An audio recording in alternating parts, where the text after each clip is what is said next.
What will be the best performance of the weekend to come?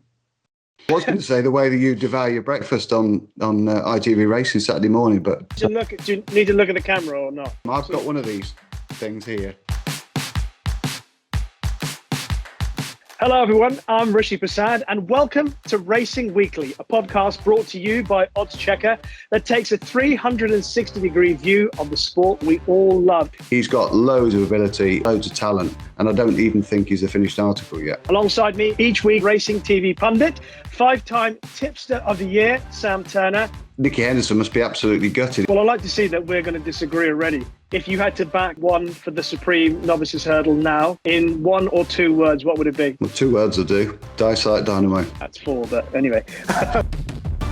Each week we'll be reviewing the racing that has just gone. Dicer Dynamo remains undefeated, farming yet another Sky Bet Moscow flower for trainer Willie Mullins. It was a magnificent performance, really, from Dicite Dynamo, building on that initial performance, which was very powerful. They head for the final fence, and Bob Ollinger on the outside comes up to Capodanno. They have it between them, and away comes Bob Ollinger. And once he starts concentrating and actually knuckling down, it just all comes too easy for him at the moment. The final fence and the Kildare Novice, and over in front is Bob Ollinger and Rachel Blackmore careering away from Capodanno. He was beating good quality horses. Capodanno looks a really nice prospect. Bob Ollinger is hardly breaking sweat here and confirms himself as a leading novice chaser. I was just really impressed with Bob Ollinger. Everything just happened so easy for him. Looking forward to the week ahead. You look at the way that Willie Mullins campaigns horses, and I think he's quite dictated to by the markets. You know, he has a good look at, if he's got a horse that's favourite for a certain race,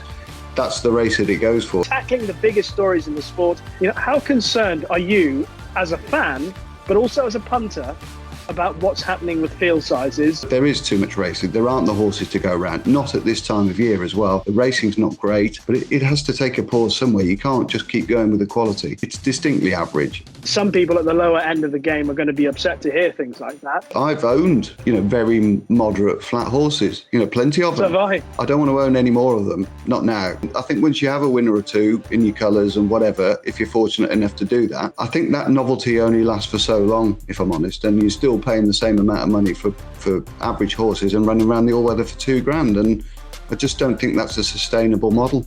Really don't. No, I agree. It's embarrassing. On a slightly lighter note, we'll be talking about topics of the week.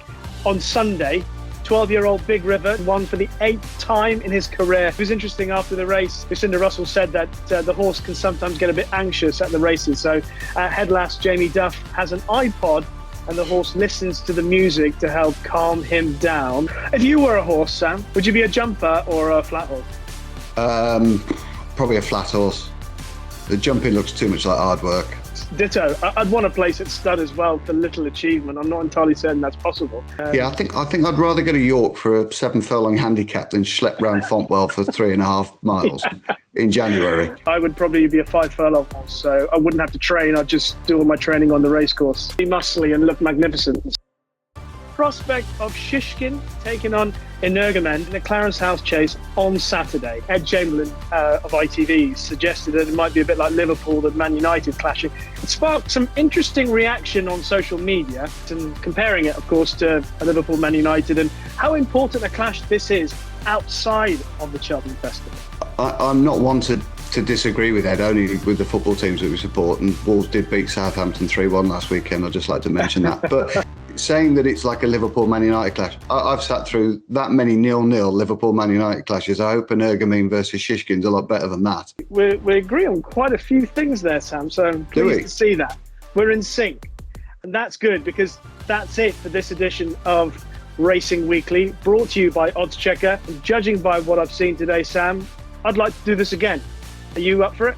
Me too, Rish. Yeah, bring it on. We're here every Monday on the lead up to the Cheltenham Festival. If you like what you've heard or watched, please leave us a review on Apple Podcasts or in the comment section on YouTube. It'll mean a whole lot to us. Thank you very much for joining us. We'll see you next time. So, did you mention that you've been tipping for 15 years? So now that in the mail, yeah. champion tipster 5 times, so you're operating at a 33% strike rate. Is that what you're trying to get across in this conversation? I've been second a couple of times, Rish, as well. Oh, so okay. Apologies. Well done.